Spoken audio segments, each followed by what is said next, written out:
आपल्या बीडच्या कणखर नेत्या,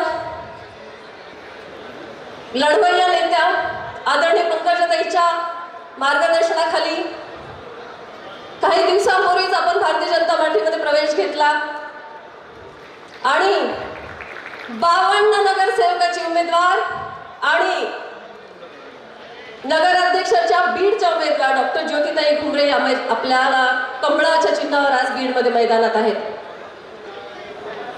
आणि जेव्हापासून हा डिसिजन घेतला आणि कमळाचं चिन्ह बीडमध्ये अवतरलं तेव्हापासून जल्लोष बघण्यासारखं आहे की नाही? सगळं बीड हे आता कमळमय झालंय, याच्यात काही शंकाच नाही. 52 उमेदवार देताना पण एक उमेदवार आमचा हिरा आहे, हिरा. आणि जे पण काही गेले ती ब्लॅकमेलर गँग गेली, बीडची पीडा गेली आपण असं समजू. परंतु जे पण आज तुमच्या समोर 52 उमेदवार उभे आहेत आणि एक नगराध्यक्षाच्या उमेदवार, हे आपण निवडून गाळून दिलेली लोक आहेत आणि याच्या मागे तुम्ही खंबीर आणि ताकदीने उभे राहाल याच्यात मला शंका नाही. आज सकाळचा टाइम असतानाही सकाळच्या वेळेत सभा घेणं म्हणजे अवघड असतं, कठीण असतं ताई. परंतु आमच्या बीडकरांचा जोश आणि उत्साह एवढा दांडगा आहे यावेळेस की कुठलाही टाइम सांगा तुमच्यासाठी ते आज उपस्थित राहणार. आदरणीय पंकजाताईंची साथ, आदरणीय फडणवीस साहेबांचा आशीर्वाद हे सोबत घेऊन 100% कमळ इथून पुढे बीडमध्ये फिरेल याची ग्वाही आपण आज सगळ्यांना द्यायची. आणि याची सुरुवात ह्या निवडणुकीपासून होईल. जेव्हा कमळ आणलं तेव्हा वाटलं नव्हतं की एवढे लोक इच्छुक आहेत कमळाच्या मागे उभं राहायला. काही लोकांची सुप्त लाट कमळाची बीडमध्ये ऑलरेडी होती. फक्त आपण एक माध्यम बनलोय आणि त्या माध्यमातून आता ही सुप्त लाट बाहेर येणार आणि 100% कमळ इथून पुढे प्रत्येक निवडणुकीत बीडमध्ये दिसणार ह्यात मला शंका नाही. आमच्या भगिनी आज जास्त उत्साहात आहेत ताई, कारण ताई हे आपले आदर्श आहेत.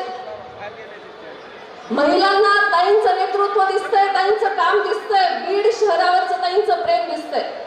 त्या दिवशी ताई आपण पूर्ण दिवस बीडमध्ये थांबलात, वेगवेगळ्या क्षेत्रातील मान्यवरांना आपण मार्गदर्शन केलं आणि हे करत असताना बीडकडे आपलं लक्ष आणि आपलं प्रेम हे आम्हाला सगळ्यांना कळालं.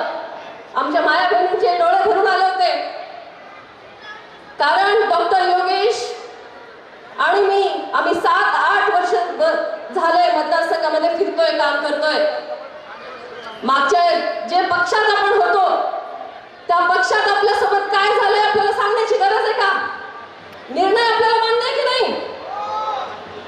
त्या पक्षात आपल्यासोबत जे पण झालं, दडपशाही होती, दडपण्याचा प्रयत्न करण्यात आला, पाय खेचण्याचा प्रयत्न करण्यात आला. जे लोक विकास काम करतात, मागचे 35-40 वर्ष बीड शहरामध्ये आहोत, त्या लोकांना मागे कसं खेचायचं, खड्ड्यात कसं पकडायचं, खिंडीत कसं पकडायचं ह्याचे प्रयत्न चालू होते. आपल्याला ते वेळीच लक्षात आले. आपण ज्यावेळेस अडकलो नाही, चक्रव्यूहात अभिमन्यूला जसं अडकवलं होतं तसं अडकवण्याचा प्रयत्न झाला, पण आम्ही चक्रव्यूह व्यवस्थित ताईंच्या मार्गदर्शनाखाली भेदला की नाही?